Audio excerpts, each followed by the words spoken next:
তো এটো আছিল ব্লাউজৰ শোল্ডাৰৰ প্ৰবলেম আৰু এটো হিচাপত আপোনালোকে কাটিং কৰিব ব্লাউজৰ কেতিয়াও প্ৰবলেম নহয় ইয়াতে মই ব্লাউজৰ আৰু এটা কথা কওঁ বহুতৰ দকচোন ব্লাউজ পিন্ধিলে শোল্ডাৰ ডাউনত যায় শোল্ডাৰ ডাউন নোযোৱাৰ যেটো ৰিজন হেটো মই আজি আপোনালোকক কৈ আছো সব আমি কি কৰো সাপোজ মোৰ এই ব্লাউজটোৰ শোল্ডাৰ মই কিমান লৈছো 11 হাফ লৈছো মোৰ এই ব্লাউজটোৰ শোল্ডাৰ কিন্তু আপোনালোকে ব্লাউজৰ যেতিয়া মেজাৰমেন্ট লয় ম্যাক্সিমাম 14 বা 15 বা 13.5 ইঞ্চি ব্লাউজটোৰ শোল্ডাৰ আহে তেতে কি আছে কি হয় মই এটা মেজাৰমেন্ট আপোনালোকক বুজাই আছো মই সাপোজ 14 ইঞ্চি ব্লাউজৰ শোল্ডাৰ ললো 14 ইঞ্চি ব্লাউজৰ শোল্ডাৰ ললো এটো মই জাস্ট আপোনালোকক দেখুৱাৰ কাৰণে এটো কিন্তু মই এই মেজাৰমেন্টত কাটিং নকৰো মই বেলেগ এটা মেজাৰমেন্টত কাটিং কৰিম মানে কি 11 11.5 যেটো মোৰ শোল্ডাৰ আছে হেতুত মই কাটিং কৰিম কিন্তু আপোনালোকৰ যেটো শোল্ডাৰ নামি যায় কি কাৰণত নামি যায় সেই ৰিজনটোৰ ওপৰত কথা পাতিম তো ইয়াতে মই ব্লাউজটোৰ শোল্ডাৰ ললো 14 ইঞ্চি হয় না এতিয়া আমাৰ যেটো ব্লাউজৰ শোল্ডাৰ পাৰ্ট যিখিনি আমাৰ ৰেডি থাকে মই ব্লাউজটো দেখাই আছো এটো আমি বহুতে কি কৰো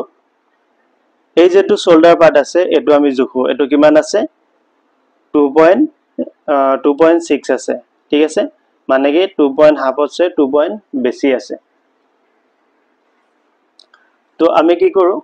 এই যেটো শোল্ডাৰৰ মাৰ্জিন দিলো ইভাগৰ পৰা আমি ইমানখিনিৰ সাপোজ আমাৰ আৰু অলপমান সিলাই যাব আমি 3 ইঞ্চি ৰাখি দিলো ঠিক আছে এইখিনি আমাৰ শোল্ডাৰ পাৰ্ট আমি ধৰিলো এতিয়া বাকিখিনি যেখিনি থাকে এইখিনি আমি গল কাটি দাও এইখিনি যেটা আমি গল কাটি দিম চাও এই যেটো মোৰ বেকৰ মাৰ্জিন এই মাৰ্জিন হিচাপতে এটো বহুত তেৰা হৈ আছে মানে কি যেটো ভিতৰৰ তলৰ মাৰ্জিন এটো আমাৰ ইভাগে আগুৱাই আছে আৰু গলৰ মাৰ্জিনটো ইভাগে আগুৱাই গৈ আছে তো তেতিয়া কি হয়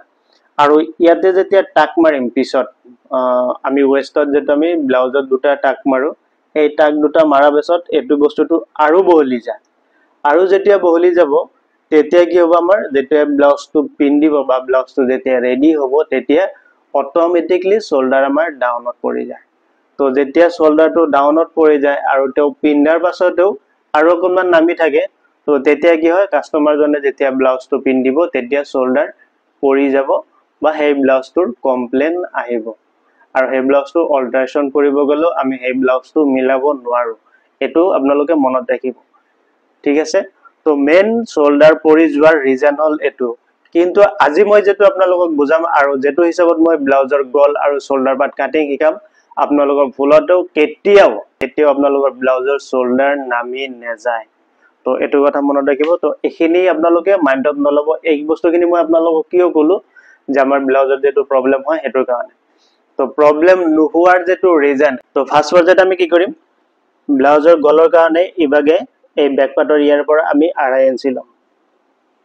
2.5 ইঞ্চি আমি নেক ৰাখিম তাৰ পিছতে ইভাগে 3 ইঞ্চি আমি শোল্ডাৰ ৰাখিম ঠিক আছে তো ইয়াতে ৰাখিলো 2.5 ইঞ্চি ইয়াতে ৰাখিলো 3 ইঞ্চি কিমান হল 5.5 ইঞ্চি 5.5 ইঞ্চি লগত আৰু 5.5 ইঞ্চি যেতিয়া প্লাস কৰিম কিমান হ'ব 11 ইঞ্চি আমাৰ শোল্ডাৰ হল ঠিক আছে ইয়াতে মই কিমান লৈছো 11.5 ইঞ্চি আৰু ইভাগে যেতিয়া শেপ দিম তেতিয়া এটো আমাৰ অলৰেডি বহলি যাব বহলি যাই পেলাই কিমান হ'ব 11.5 ইঞ্চি অথবা 12 ইঞ্চিত আমাৰ ব্লাউজটোৰ শোল্ডাৰ ৰেডি থাকিব তো এটো আছিল ব্লাউজৰ শোল্ডাৰৰ প্ৰবলেম আৰু এটো হিচাপত আপোনালোকে কাটিং কৰিব ব্লাউজৰ কেতিয়াও প্ৰবলেম নহয়